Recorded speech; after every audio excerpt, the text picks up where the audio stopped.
What's up, y'all? It's your girl Jasmine J, and we are back with another episode of CCGo, where we're out here talking to change makers and innovators who are doing beautiful things in our community and help cultivating community. So today I have Miss Ashley Thomas on the show. So welcome. How you feeling today? I'm feeling great, and I'm so appreciative to be here. I'm so excited. Yes, I'm excited to talk too. So before we kick and get all into the things that we're here to discuss, let's first just talk a little bit about yourself. So just let our audience know, who is Ashley Thomas? Well, I am Ashley Thomas. I am the founder of Bright Futures Foundation. I'm a businesswoman. I'm a mother. I'm a girlfriend. I have, Yes. my bonus babies. I'm all the things that pretty much a lot of women are. Yes, for sure. Yes. So Yes, I love that. So, you say you're the owner of Bright Futures Foundation. So, tell us what inspired that, and tell us about the foundation. So, Bright Futures Foundation, I actually came up with this. I've been wanting to start a nonprofit for years. I just Hmm. didn't really put any action into it. I didn't put a whole lot of thought or effort really into it. I just knew I wanted to do something because I was already in the community doing things Right. for other people.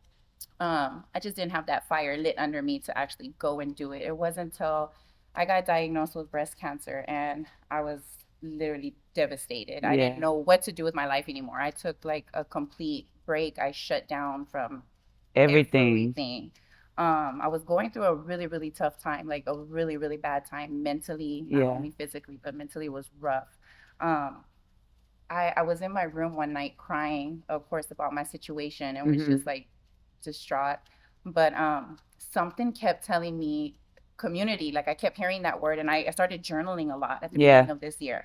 So I started journaling certain words that I felt like, Spirit was telling me. So I Yeah. was journaling and I kept remembering I was journaling community a lot. And for some reason it was community. And then I heard like a nonprofit or like a foundation. Yeah. So I remember writing that down at the beginning of March. I kept hearing it, and I just decided, you know what? I'm gonna go for it. I, with no thought, I went, filled out what I needed to fill out, and did it because my main thing was community, like I Yeah. said, and serving people, which I already did, and it gave me more like a fire and fuel to do it because of the situation I was in, because I thought about other people in the Yeah. community who probably were going through Hmm. similar situations that I was in and who didn't have resources or the people to be there to help them find the resources. And I knew I had that, and I knew I had those resources already Yes. with me. So I wanted to be able to provide that for other people who didn't have it. So that was what really fueled me to get started Man, that's amazing. So, what year did you get it started? this This past year. year. So congratulations. Thank you. Congratulations. Because I always want to highlight once you actually birth an idea, because there's so many people that have so many beautiful ideas, but it just stays in ideation. Like we're just thinking about it consistently. But it takes a different type of strength to actually go ahead and birth it, bring it to action, bring it to life. So congratulations on the Thank foundation. you. Of course. So I know you brought up your battle with cancer, or do you refer to it as a battle, or how do, because I've learned a lot about well, my grandmother was diagnosed with breast cancer, and we had to go through these classes just to learn how, communication. So, how do you see it? Is it a journey or? It's a journey for sure. Yes. And it's a battle too. I actually this is the first actually no, this is the second time I've openly said I have cancer because Yes. I haven't said it. I went to a group therapy class with Mm-hmm. other women who are struggling with it. Yes. And I decided it wasn't for me because this was before I started my foundation. Because it was just, the sad moments, the crying, and Yeah. we all share the same story. We're all devastated. Some of us are in worse situations than Then others. others. Mine, I have stage two. I'm stage two. I was triple positive for HER2 cancer, breast Okay. cancer. Excuse me. I'm a stage two. Like I said, there was other women in stage four, and we're saying some pretty sad stories about Yeah. their home life and what they were going through. So I just decided that wasn't for me. I wanted uplifting, positive stories. I wanted Mm-hmm. uplifting people around me because we're already sad as it is. And Yeah. I didn't want to have to be depressed at home and then depressed in the classes. And that was another reason why I decided to start the foundation as well, Foundation. because Yes. there's so many needs that need to be met, not only hunger, healthcare. It's so many needs, Right. and they need to be met, and I'm seeing all these needs that need to be met in the community. And that was another reason why I decided, because it's like people like that, people struggling with cancer like myself, who still have to support their families, who still Yep. have to go to work, who still have to do these everyday things, who might not have the support like I do, and they might need the help, the resources. Yes, yes. So I heard you say like this is your second time, publicly announcing this or even speaking this out. And I'm just pouring my heart into you for that because I know that could be difficult. But I also know that God takes us through things because our story matters and sharing it with other people matters because we never know what it would do for them and how it would help them out. So just talking about how everything you've been through, you turned it into a purpose and how all of these things have motivated you for the foundation. What are some big lessons you've learned throughout this journey? Not to judge a book by its cover. Yes, for sure. Not definitely, that would be the biggest thing, because there's a lot of I've seen, and I've gone through personally. I've seen a lot of people have a lot of struggles that we might not know about, that they're going through behind Yes, the for scenes. sure, for So sure. definitely don't judge a book by its cover, regardless of how polished they might look on the outside. Everybody has a story, and to always walk with compassion and love. Yeah. And on your journey with your diagnosis, what is some lessons that you feeling you're having to learn or just kind of go through or accept?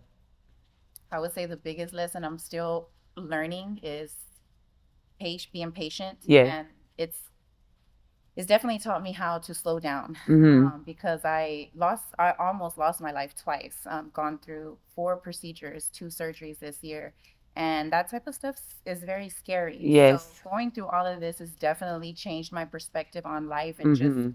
little things in general. Yep. But it's really taught me to slow down with just not only the everyday things, but just simple little things, and Yes. to learn how to be grateful and appreciative for these things. Absolutely. Absolutely. I'm gonna repeat that. Slow down and learn how to be appreciative and grateful for the small things, for all things. Sure. So thank you for sharing that. So as we get back into brighter futures and what the process was like building that out. So like who does the nonprofit benefit? Who are the services for? So this services are literally for everybody, but Okay. the main target that I had in my head when I started this foundation was for families, for young adults, single Mm-hmm. parents, anybody who just needs basic Community. resources, community Yep. love. They don't have access to resources that they need, not only to survive, but to thrive. We Yes, want for sure. our people to thrive. So Yes. we want to be able to supply them with the things that they need to survive, to get by, but to also thrive, Yes. to help them to build brighter futures. We want all of us to be have brighter futures, not just our kids, but also know that it's not late to start anything in life. So Correct. just because we're in our 40s doesn't mean our future is still not bright, because we still have a bright future ahead of us. We just need the Absolutely. resources and community to help us get there. Yes. One thing I'm continuing to hear throughout this episode, which is very important for me to highlight because it's the basis of who we are as an organization, is community. And I had a similar experience as far as when God was blessing me with the vision of Community Cultivation Network. Like he literally poured it into my mind while I was driving. So it was like I had to go down, write down everything that I saw, kind of how you did with the journaling, and it just all came together. But one thing that I knew was for sure was community, and we were that whatever I was going to do, whatever this business was going to do in the future, it was going to cultivate community. Right. And I'm just grateful to see all of this come I together. love it. I love it. Yes, yes, yes. So what I'll just ask you that about who you serve. So can you share a story that reminds you of why this work matters outside of your own personal story? Well, I have to say this story because honestly, this story is the reason why certain things like this keep popping up, or doing events in the community and partnering with certain people that I've already partnered with. Mm-hmm. But I have to say this, and I'm pretty sure a lot of us have gone through this, or if not, we know somebody who is going through this. But I remember as a kid growing up, a lot of us were probably raised with our grandparents. Yes, for sure. Um, in the summertime, I we would go to the library. My grandma would drop us off at the library, and we would stay there for a couple of hours. But I used to love going to the program at the library in the summer because it was fun and it was something for us to do. Right. But I did not know back then the reason why we were being sent to the library every day was because they had free lunches. Oh wow. We couldn't afford, we were very poor, but we couldn't afford, my grandma couldn't even afford to give us lunch. We would go to school with a bread and a hot dog weenie every Mm-hmm. day with mustard, and we had that for lunch. Yeah. So I think about those things, and I think about, me as a little girl having to eat, off the government. And like I said, going to these programs during the summer just so we could have a sack lunch and have something to eat. Definitely. And that, it stays in my head. And I do think about that a lot because these kids that I see, at these events, and, Mm-hmm. when I'm serving the community, I see these kids and I see these parents, and, I overhear, certain things. And it just brings me back to my childhood, and it reminds me so much of how I grew up. And that's what like pushes me because Yeah. I don't want people to struggle like that, and I don't want somebody to be hungry. I don't want anybody's kids to have to go through that. So that I remember that moment, and it Right. just like makes me want to just do whatever I can. Yes, definitely, definitely the power of storytelling. So, let's transition to our next segment, which is community impact, and let's talk about some of the partnerships. So, I know when we initially spoke online, I told you I recently saw a back to school drive that your foundation had held in partnership with others. Yes. So, can you talk to us about that event and just the importance of partnerships and how you're solidifying these partnerships as a nonprofit? Sure. So the back to school event that we just partnered with this past weekend was with Constable Quincy. So Patrick Quincy, he's from Precinct 4 out of Fort Bend County. Okay. So this is our first year partnering. I've been doing the events with Patrick. This is his fourth annual one. Mm-hmm. But like I said, I've been doing these events as Ashley. So this Yes, is my doing first your work year. in the community. Right. So this is my first year doing it now as the founder of Bright Futures Foundation. Yes. So I was really, really happy for this one because Bright Futures Foundation was able to not only like provide all these things, but also get more resources from us. Yes. So we were able to provide backpacks, food, snow cones, some school supplies. We had some local elected officials come and donate, some school supplies and stuff as well. So like I said, Constable Quincy, he's been doing this. This is fourth annual. So we Mm-hmm. just partnered with him, for the first time this year. We also partnered with Judge Keisha Smith. So she's Okay. also in Precinct 4, along with a few elected officials. But what I'm most proud of is that we got our first huge I guess sponsorship with Sam's Club. Yes, come on So now. now I'm sponsored by Sam's and also Little Caesars. So anybody who goes and purchases pizza from Little Caesars, if you mention Bright Futures Foundation, 50% of whatever the cost is of the pizza goes back to our foundation. So I am Yes, super excited about absolutely. that. Y'all, Bright Future Yes, Foundation. Make sure you mention that. yes, yes. So yes, Congratulations. thank you so much. I'm super excited and super proud of that. So Yeah. we're doing great things, and I'm like, for just starting out, I can see it already The future is moving. bright. Yes, I'm excited. So, talk to me. I know you named some of the partnerships, but talk to me about how important they are and the impact they're having on the growth of your organization. Sure. They're super important. So I'll give you an example. Sam's, I just recently got this past week, Mm-hmm. but I partnered with Little Caesars about a month and a half ago. So that one, we were able, like I said, since I partnered with Judge Keisha Smith, also, she out of Precinct 4 in Fort Bend County.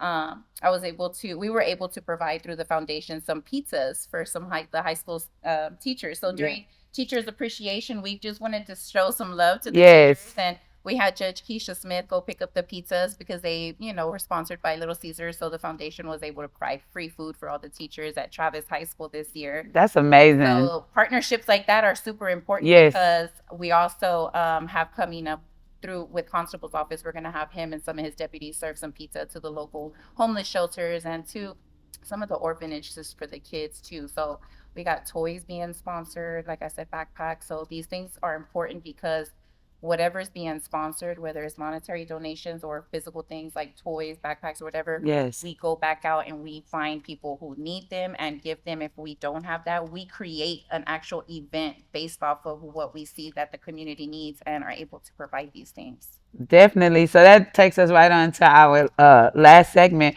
which is how people can get involved. So before you take us through how people can get involved, what are some upcoming events or upcoming things you have going on with the foundation? Sure.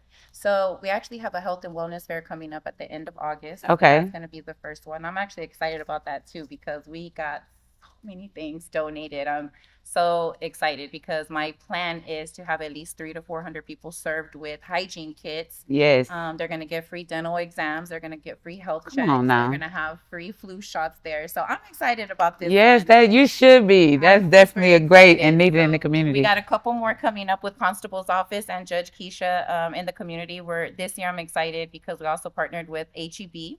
Okay. So they're going to be sponsoring and giving turkeys to the foundation. So we're going to be able to provide at least 350 turkeys this year for Thanksgiving and give back also with Yes. constable's office. So I'm excited about that as well. Yes, yes, yes. A lot coming for Yes. the rest of the year. Okay, so how can people volunteer?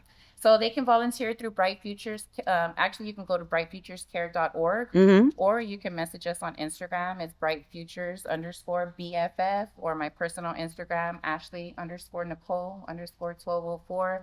Message us through brightfuturescare.org. There's a tab in there to message, email, donate, however, feel There possible. you go. There you Yes, go. ma'am.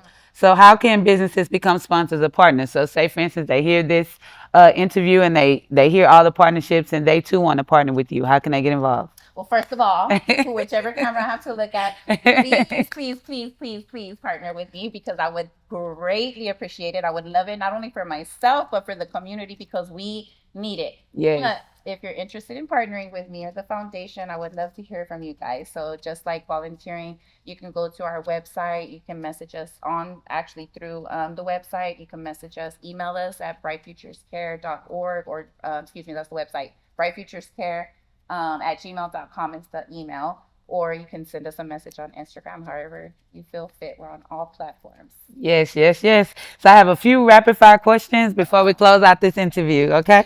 Okay, All right. Coffee or tea? T for sure. Morning person or night owl?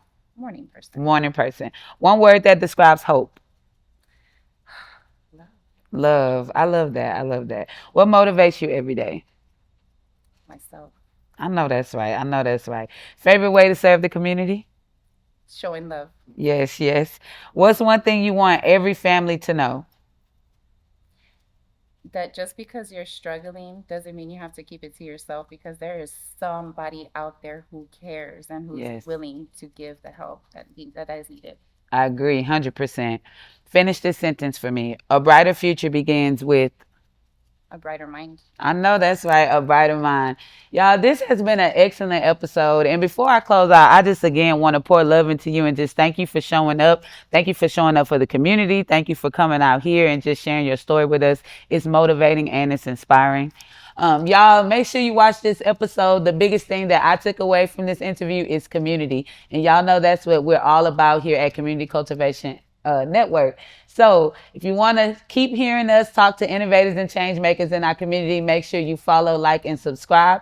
And we will check y'all out on the next episode. Peace.